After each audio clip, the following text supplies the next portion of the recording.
Por un accidente de tráfico, él perdió a su esposa para siempre.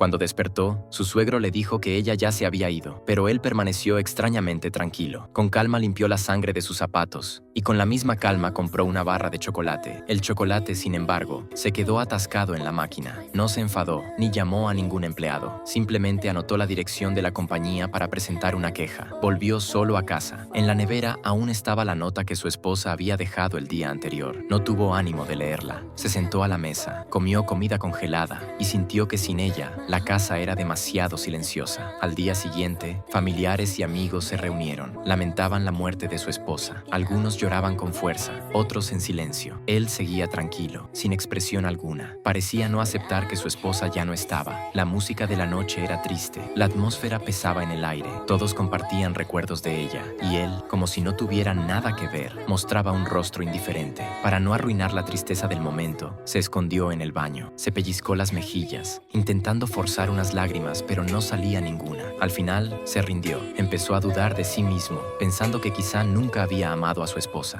Entonces, sonó el teléfono. Miró los mensajes. No respondió ninguno. En su lugar, tomó papel y bolígrafo y escribió una carta de queja a la compañía de la máquina expendedora. Decía, esto me ha molestado mucho, porque tenía mucha hambre y hacía solo 10 minutos que mi esposa había muerto. No digo que sea culpa suya. Tuvimos un accidente. Por suerte, no sufrí heridas. No quiero exagerar, solo contar cómo pasó.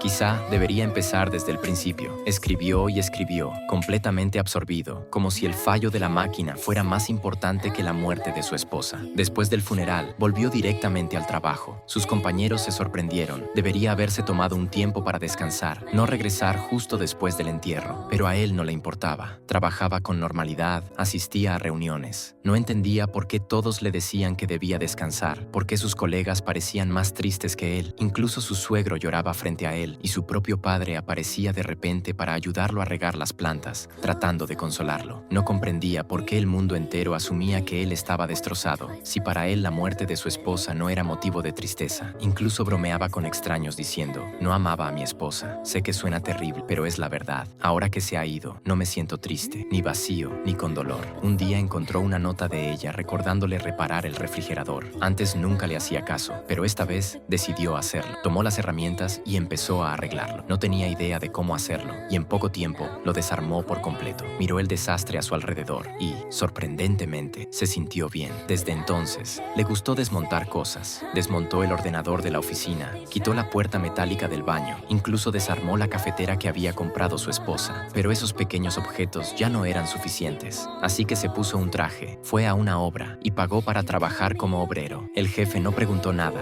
solo le dio un martillo. Un compañero incluso le prestó uno más grande. Empezó a golpear paredes, a destruir cosas. Los obreros pensaban que estaba loco. Para él era lo más normal del mundo. No estaba triste, ni necesitaba un motivo. Simplemente, hacerlo lo hacía sentir mejor. Un día descubrió a su sobrino tocando la batería con pasión. Escuchando el ritmo, empezó a moverse como un zombie, intentando sentir algo parecido a la alegría. Aún no entendía que, aunque no se sentía triste, buscaba desesperadamente una forma de ser feliz. Pidió a su sobrino guardar la música en su teléfono. Desde entonces, bailaba donde fuera, como si quisiera anestesiarse con el movimiento. Sus compañeros notaron algo extraño en él y trataron de hablarle, pero él siempre respondía lo mismo. Estoy bien. Decía que no estaba loco, pero a menudo veía a su esposa. A veces incluso la veía reflejada en el espejo. Pensó que tenía alucinaciones, pero el médico aseguró que estaba perfectamente sano. Un día, en la obra, pisó un clavo por accidente. Desde entonces, dejó de ir al trabajo de demolición y decidió derribar su propia casa con una excavadora. La habitación vacía se convirtió en un montón de escombros, y al verlo, sintió una paz inexplicable. Entró al dormitorio, levantó el martillo y lo dejó caer con fuerza, como si quisiera destruir todos los recuerdos de su esposa, borrar un pasado que no podía aceptar. Al romper un armario, encontró un informe médico. Era un examen de embarazo de su esposa. Nunca le había dicho que esperaba un hijo.